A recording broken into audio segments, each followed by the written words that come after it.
This is footage that was meant to be in the Cameroon vlog, but I removed it because not only would the video have been too long, it would have changed the pace and made the video not quite as interesting as it is at the moment.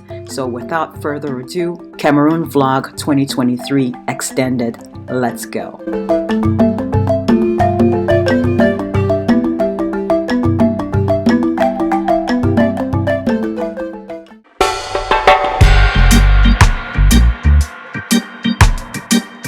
That's what the left lane is for. Yeah, you're not really supposed to technically, but people will do what they do.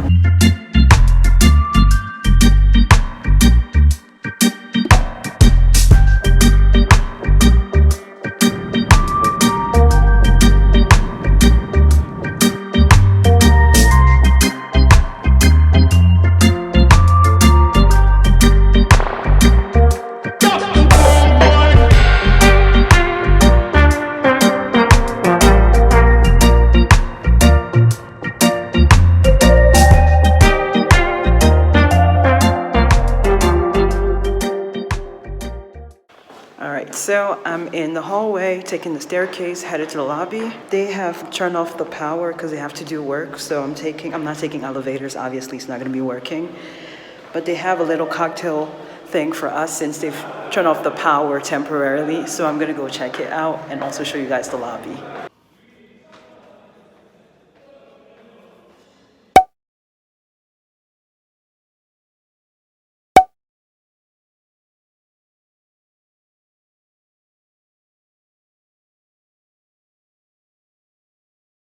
Donc, je suis ici aux étages principaux et je m'assois juste à côté du fenêtre et je prends d'air. On a encore 2 jours pour rester ici et mon séjour est fini. Translation, I'm just chilling in the lobby, sitting by the window, just taking some air, just appreciating the view. We have a couple more days to be here and then it's back to work for me. I don't know if you guys can see that, but we have a friend in the building right there. Used to happen all the time in Florida, in my apartment in Florida. So yeah, it's not so surprising. It's the tropics.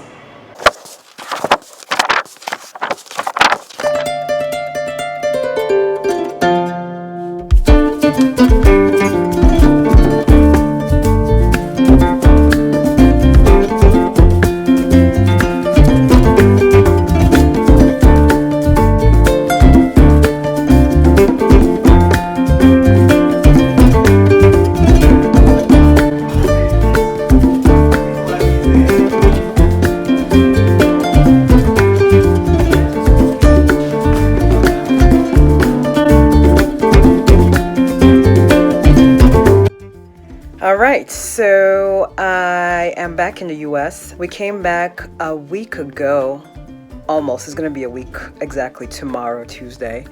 And I started work already. But I realized I did not close out the vlog properly, like wrap things up. So we're gonna do that in this segment. I discussed all the good things about Cameroon and the trip. Like I said, the turbulence typically bothers me on any other like flight within the country, maybe because the planes are smaller.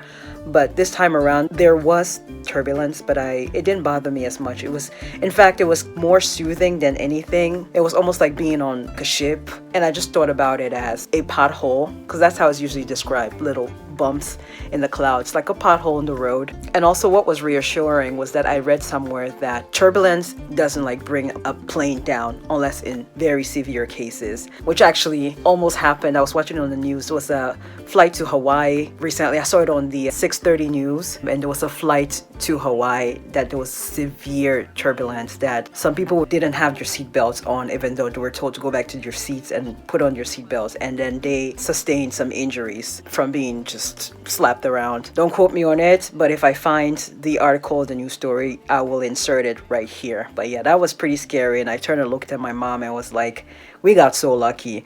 And right now it's like a week to Christmas and a lot of flights are being delayed and canceled, so we made it right in the nick of time. Not very many hiccups. In fact, it was a smooth trip, I would say, on our layover in Paris. So We had a flight from JFK to Paris, which was about 7 hours, and then from Paris to, this is on our way to Cameroon. Then we were supposed to have a layover, and we nearly missed our flight because my mom needed assistance, like wheelchair assistance, because she doesn't walk very fast. And it turns out the people who were supposed to be assisting, it was just one person, and he wasn't very helpful. So this is where we get into the negatives about the trip. The assistance, the wheelchair assistance at Charles de Gaulle Airport in Paris. At first I was going to say it's Air France, but Air France is not really to blame. Not so much. I'll get to Air France. It's Charles de Gaulle Airport. They're short-staffed, much like here in the US. I feel like this is like a worldwide problem, being short-staffed at jobs as a result of COVID. So they're short-staffed, but he wasn't really doing much to help. And he kept saying, whoa, you may miss your flight, but it's not my fault. Which was the most frustrating part about it. How can you say that to a customer? Yes, it may not be your fault, and yes, we may miss our flight because you're not doing anything to help, but you don't say that to a customer. And by the way, like all of that he was doing, he was trying to call people. I don't know what the process is. I honestly don't, but I feel like all of that he was doing, looking at his notepad, trying to call people, he was wasting time. Like, I worked at Disney. If you're by yourself, you figure something out. Like, you take the most important, all your guests are important, but you take whatever is more pressing. So let's say I have a phone call, like I worked with luggage, and people would call from their rooms needing assistance with luggage. So if I have someone calling me versus someone standing in front of me, who do you think I'm going to assist first? The person who is in front of me. Obviously, they're both important, but face to face, right? So I feel like that's what he should have done. He should have just looked at who else he had there. It was about maybe 7 of us. He could have just looked at whoever had a flight within an hour, like, or within 2 hours, and assist that person right away, which it turns out it was us. Our flight was literally in 45 minutes and we nearly missed it because this guy didn't know what he was doing. So I felt like, okay, maybe that was just a one-off thing, whatever. On our return, it was nearly the same thing, and somebody else had also mentioned it. She said she was flying in on December 1st and the same thing happened to her. And then I had to jump in and tell her, yes, we flew in on the 2nd into the 3rd, and the same thing happened to us. So it's not just us who experienced this. Other people are experiencing this. So this is a problem that needs to be tackled. So Charles de Gaulle Airport, you guys' special assistants, y'all need to work on this. Hire more people. Even then, like when we got someone to assist us, I was asking the lady in French. That's another thing. You go to a different country, you learn the language. It's the same way that we tell people to speak English here in the US. That's the treatment you would get when you get to Paris, at least from my experience.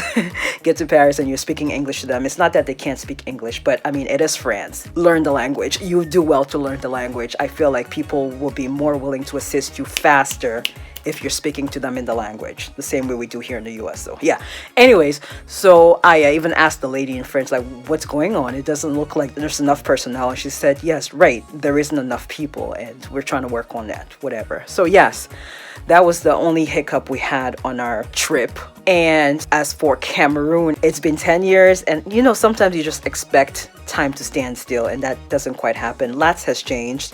They've made some enhancements, and lots has also not changed, and that's the roads. I've talked about the roads and how traffic was horrible, and I will never complain about traffic on camera anymore. And even today, when I was driving my mom to the post office, we were running errands. Normally, I'm always complaining about like tight roads here in Philly, and she even noticed it. She was like, wow, today you're on the road. And I told her, yes, after what we experienced in Cameroon, like the roads are that bad and the drivers still make it work. They really do. They still know how to maneuver.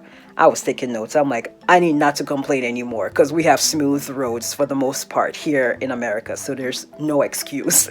And my car is fairly new. So yeah, I'm not going to complain about traffic or none of that anymore. And the next thing is, ladies, hold on to your purses. It is no joke. Actually, the driver had told us that it's much better now, but maybe like 3, 4, 5 years ago, it was pretty bad. If the ladies weren't holding on tightly to your purses, like if it was just hanging loose, guys on motorcycle driving by, and they would use a pair of scissors and literally cut the handle of the bag off the women. And if you're not holding onto your bag, well, your bag is gone. So I did notice that the ladies were holding on very tightly to your bag. So if you're trying to like steal your pocketbooks from them, you would have to take your arm. I took heed to his warning, and my pocketbook is one of those crossbody bags, so pretty long across, and that can easily get snatched up. So I wore it across, but then I tucked the bag under my armpits. If you want this bag, you're gonna have to fight me. Hotel food. I only ate in the hotel in the mornings. Their breakfast was decent and they do the best they can with what they have, but I just noticed it was just a lot of the same kind of things. It was good. They had beignet and beans as I had recorded, as you would have seen in my previous recordings, but it felt like that's what they had like every day. Which I mean, I didn't mind because I hadn't had beignet and beans in a while. And then the one time they freaking had spaghetti in the morning. Who is eating spaghetti in the morning? Not me. So that's my only other complaint. And also with the hotel, I noticed that they didn't have any fire extinguishers or smoke detectors, which is really odd. A beautiful hotel like that, what if there's a fire? How are we supposed to turn off the fire? So yeah, that's something they need to work on. That's a safety hazard. That's all I got, and I'll see you in the next video.